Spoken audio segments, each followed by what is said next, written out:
Hi, this video is for elementary music educators, and this is the second of two videos.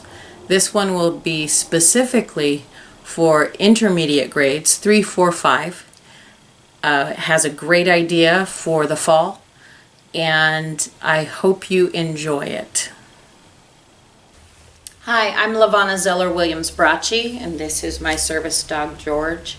And I'm here to share with you some ideas for the Halloween time, October. In my classroom it's called Monstober. Everything is monster themed for the month of October. And so I have some ideas that perhaps you could share with your kiddos. I want to take the time to share with you what I did with my 3rd, 4th, and 5th graders. And they absolutely loved this. They thought it was great. So here's a great idea for your intermediate kids. This would be 3rd, 4th, 5th grade. I did this at the beginning of October with my kiddos, and they went crazy for it. So where I am at in the Portland area, we are under restrictions right now where we have to be 6 feet apart. We have to have masks on during class. We are allowed to continue to sing. We are allowed to do things like that, but sharing of items are not allowed. We have to make sure that kids are not sharing the same item. So normally when I would do pass the pumpkin, it would be a pumpkin ball that's passed around from kid to kid. And I can't do that this year because of restrictions. And also we have to maintain 6 feet distance, so it makes it a little harder. So I came up with this idea. So I have bean bags. And I did this with the kids. I wanted them to do the beat, to show the beat. I found that several of my kiddos who missed last year or didn't show up for our online classes and things weren't consistent, I needed to kind of reinforce that sense of beat with my students. So I have a beanbag and I'm asking them to show the beat on their knees. Now, purposefully, I'm asking them to cross the midline with their hand. And that is a nice brain connection just to kind of engage in. And if you didn't know this already, that kind of connects a new brain pathway. And it kind of helps kiddos to make some new things happen. And it makes them smarter. So here you go. So we're doing Pass the Pumpkin like this with the beat. And so as we're singing the song, that beat is kept the same with that bean bag on the knees. Pass the pumpkin all around. Listen to the minor sound. Ooh, ooh. Will it frighten you? Boo! So that's how I did it with the kids, and they really seemed to enjoy that. We then experimented with different ways that we could show the beat, tapping it on the floor, or we could pass with our hands like this. We then did passed front and back, 1 and 2, and 1 and 2. We did 1, 2, pass the back 4. And so several different ways that we came up with passing and still showing that solid beat. So that was day 1, and it was a great day. I think every single class really enjoyed it. Day 2, we came up with this. So we still had the Pass the Pumpkin song. I had this set up. These cans, a dollar store cutting board, and a set of drumsticks. So they had this. This was put on the board, and I said, okay, first of all, I want you to take a look at this, and you tell me how we're going to read it. What is it that it says to us? And just to let you know, this is called a beat board. So BB obviously would stand for beat board. The can is a can, and that is reinforced with some foam circles from the dollar store. And, ooh, Spider-Man duct tape. Can't go wrong with Spider-Man duct tape. And then a set of drumsticks. So I I asked the children and I presented this to them, and they're able to read rhythms and, TTs, tas, rests, you name it.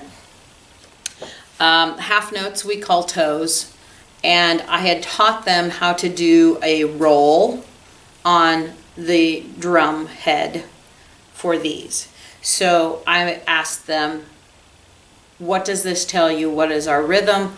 What do we do, and where do we play? And so they tell me, well, I see straight tas. I said, do you see any TTs? And they're like, no. What else do you see? Oh, I see 2 half notes. Okay.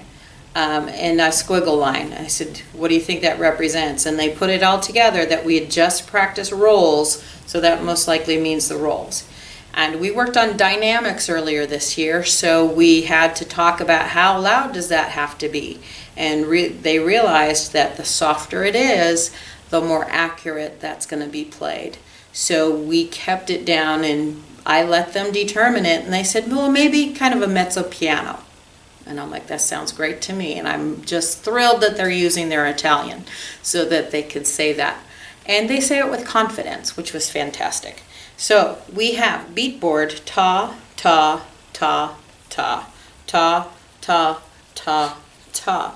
Roll, roll, ta, ta, ta. And then boo, which this is beat board, this is on their can, and this is with their sticks in the air.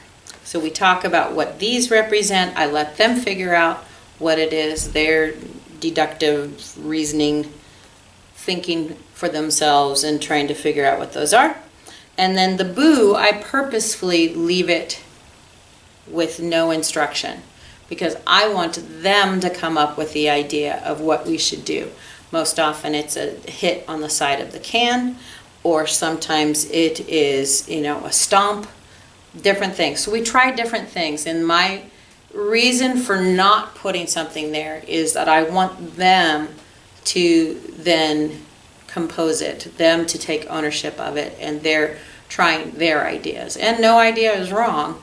We just choose as a class, or sometimes it's very much teacher guided to come up with the idea at the end. So I will demonstrate for you what this ends up looking like with this pattern as you do the Pass the Pumpkin song.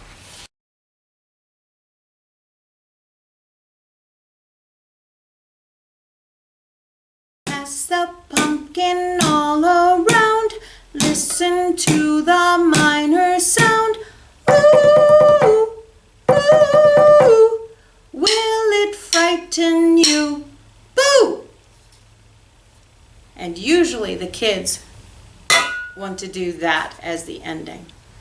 Or a stomp. I leave it up to the kids to decide. So your choice. If you haven't seen the first video, we'll have a link at the end for you to be able to see that first one, which has some ideas for primary grades. I hope you enjoy. Thank you for watching. Please continue and see the next video or the other video or whichever video.